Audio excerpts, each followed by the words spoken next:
Hello again. In this video I'm going to look at the VLOOKUP function, and what I want to show you is how you can use this function to find an exact match, and what I really would like to do is the value that we're going to look up data with. I want to make a list box for that. So my goal is, based on this data, I want to return this variable name and this value right here, and I'm going to do that in another sheet.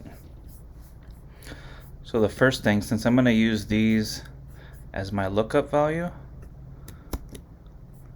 I'm going to copy this over to sheet 5,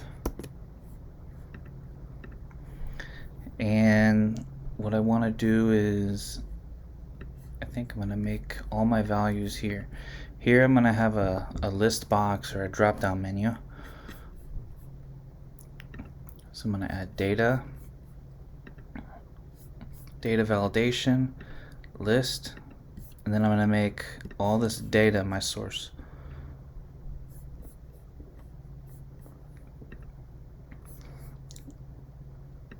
So now you can pick any of these numbers. So here's my lookup value.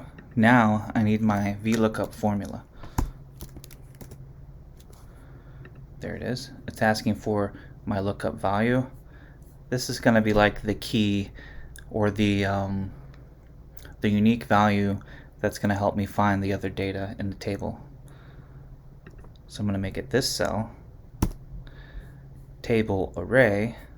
I'm going to go back to my data. This is going to be the lookup value. The thing with the VLOOKUP, you can only look up data after the lookup value. So there'd be no point of me adding this data here. So I'm just going to take all the data after the lookup value. So creating this array, I just made this column 1, this is column 2, and so on. Next we want column index number. So what column do I want to return? So the function assumes that my lookup value is here, and this is column 1. I want to return column 2 and column 4. So the first one I want to do is column 2, and then I want an exact match. I don't want an approximate match. I want this to exactly match the lookup value. So I can put a closing parentheses. There I go. There I got the name. Now I just need to get the value from column 4.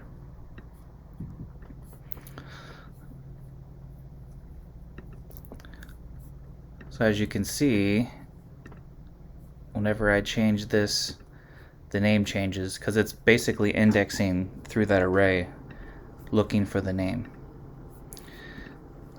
So this will be a little easier getting the value, because all we have to do is copy this formula